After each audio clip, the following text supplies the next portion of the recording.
उत्साहित है माननीय आपको अपने बीच में दे करके।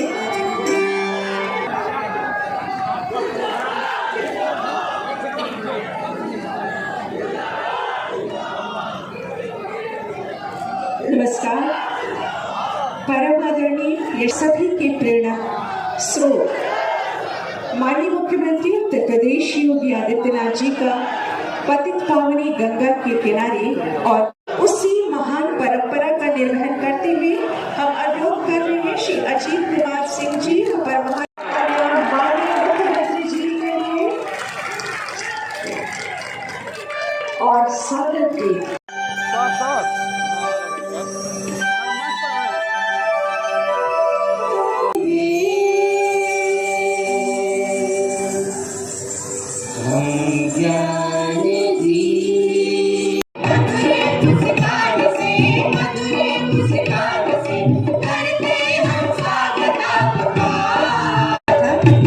कॉलेज की छात्राओं के द्वारा निर्देशन था प्रोफेसर मीना सिंह और तबले पर पांडे जी मार्गदर्शन से। और अब हम कार्यक्रम के सबसे अहम पड़ाव पर पहुंच रहे हैं, जिसके लिए माननीय मुख्यमंत्री जी के द्वारा जोरदार तालियां आपकी बजती हैं। संजीव कुमार स्वामी विवेकानंद युवा सशक्तिकरण योजना, श्रीमती सरिता देवी, श्रीमती सुशीला उज्ज्वला योजना चूल्हा, एक उत्पाद वित्त पोषण योजना। लगातार प्रदेश सरकार लोगों को सशक्त बनाने में लगी हुई है। श्री आर्यमन जायसवाल मुख्यमंत्री युवा स्वराज, प्रधानमंत्री रोजगार सृजन कार्यक्रम, 23 लाख रुपए का डमी योजना, टूल किट दर्जी ट्रेड का पेंशन योजना, MIS बॉन्ड 5 लाख रुपए और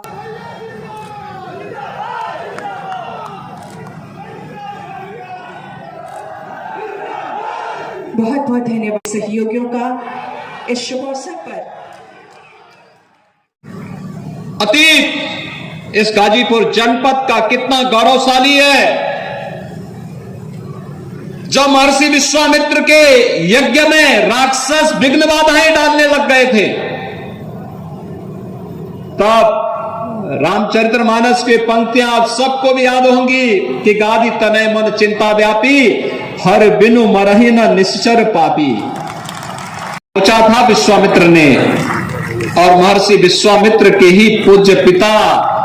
की राजधानी हुआ करती थी, उन्हीं की राजधानी का हिस्सा था ये गाजीपुर, जो आज गाजीपुर के रूप में हम सबके सामने है।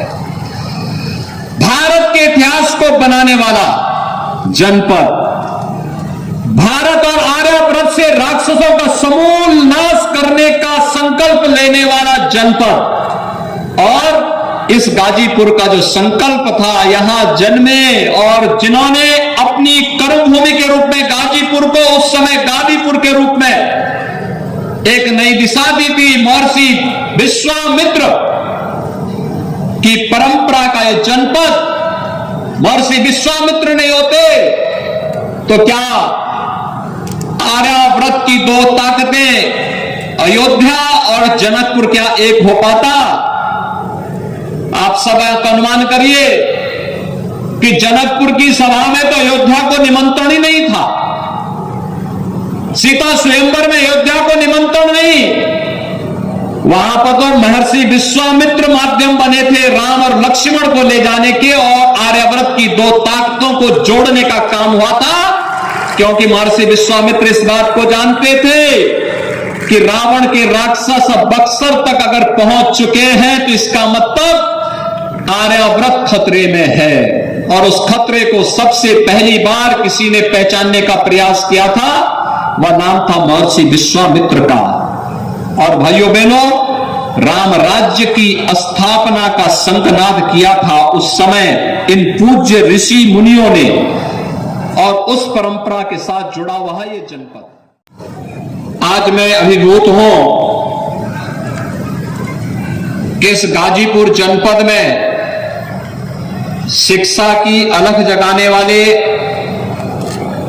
बाबू राजेश्वर प्रसाद सिंह जी की इस भव्य प्रतिमा का अनावरण करने का सौभाग्य मुझे प्राप्त हुआ है।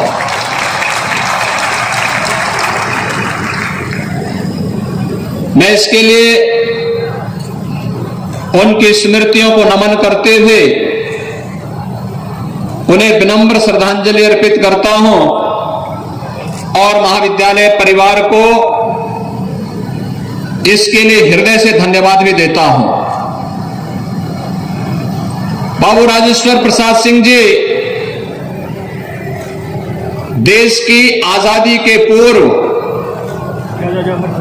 उन्होंने यहां जन्म लिया। इलाहाबाद विश्वविद्यालय से उन्होंने अपने